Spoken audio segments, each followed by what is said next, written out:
इस समय हम जम्मू के परेड में फुटबॉल ग्राउंड में मौजूद हैं। यहाँ पर बता दें कि जम्मू जिले की सिटी नॉर्थ पुलिस द्वारा जो है वो एक जो सिविक एक्शन प्रोग्राम है वो यहाँ पर करवाया जा रहा है, जिसमें कई सारे बच्चे जो कि यहाँ पर फुटबॉल और वॉलीबॉल की टूर्नामेंट में यहाँ पर जो है वो हिस्सा ले रहे हैं। हमारे साथ इस समय जो है वो एसपी सिटी नॉर्थ विवेक शेखर जी हैं, इनसे बातचीत करेंगे। तो विवेक सर, क्या कहेंगे जो जम्मू जिले की नॉर्थ पुलिस है उनके द्वारा एक सिविक एक्शन प्रोग्राम यहाँ पर करवाया जा रहा है? पुलिस ने सिविक एक्शन प्रोग्राम के तहत आज यूथ को एंगेज करने की कोशिश की है। जैसे टाइम टू टाइम आप देखते हैं अलग अलग सेगमेंट्स को टैप करते हैं हम। इसका मकसद यही होता है कि जैसे मेरा ये कहना है कि police is public, public is police. Police एक ऐसी ऑर्गेनाइजेशन है वो जो एक अपने शेल में नहीं चल सकती। लोग हमारे साथ होंगे तो क्राइम रुकेगा, क्राइम के बारे में खबर मिलेगी। लोग जैसे आप देखते हो कहीं बिजली भी खराब होती है, पानी नहीं आता, तो पुलिस को ही अप्रोच करते हैं।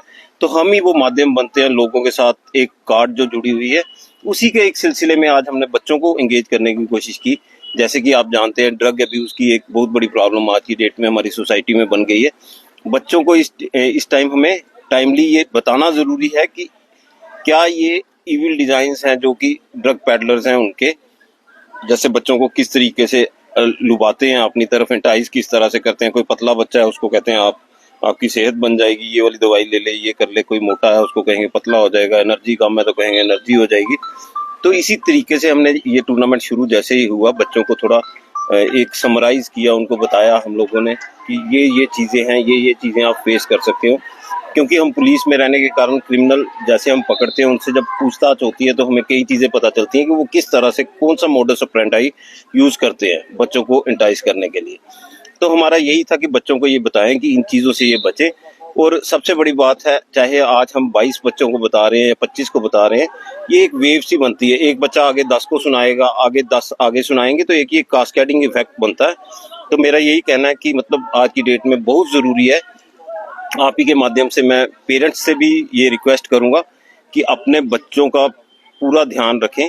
आज की डेट में बहुत ही ज़्यादा बिजी लाइफ हो चुकी है, क्योंकि दोनों जैसे हस्बैंड वाइफ दोनों जॉब करते हैं ज़्यादातर, तो बच्चों पे ध्यान देना भी ज़रूरी है। कभी ना कभी अगर बच्चे आपके 14-15 साल के हो गए, उनकी अलमीरा चेक करें, कहीं कोई इंजेक्शन कोई ऐसी चीज़ ऑब्जेक्शनेबल तो नहीं पड़ी हुई। बच्चा घर पे है, गर्मियाँ हैं, तो उसके बाजुओं पे ध्यान दे दिया, कहीं इंजेक्शन तो नहीं लेता।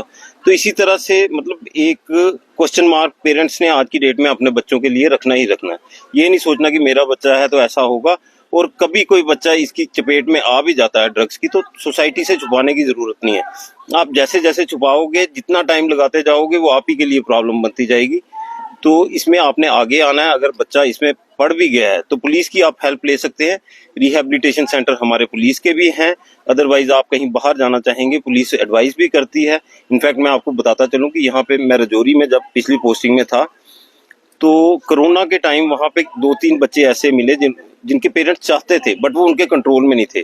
तो हमने अपने पुलिस वाले साथ में लगाए। तो मैं शुक्रिया करूंगा हमारे जो लाइन में मैम है, इस समय मुझे नाम नहीं याद आ रहा, डॉक्टर, तो रिहैब सेंटर जो है, उन्होंने इतनी हेल्प की। उन्होंने कहा कि इनका कोरोना का टेस्ट करवा के लाइए, ये आपकी फॉर्मेलिटीज आपने पूरी करनी है, और उन्होंने पूरी हेल्प की। तो मैं लोगों को यही कहूंगा, पुलिस आपके साथ है। अगर आपको ऐसा कोई लगता है कि आपका बच्चा या आपका कोई जानने वाले का बच्चा इसमें मुलविस है, ड्रग्स लेता है और उसको रिहेबिलिटेशन में जाना है, तो हमारे को अप्रोच करिए, हम पूरी तरह से हेल्प करेंगे।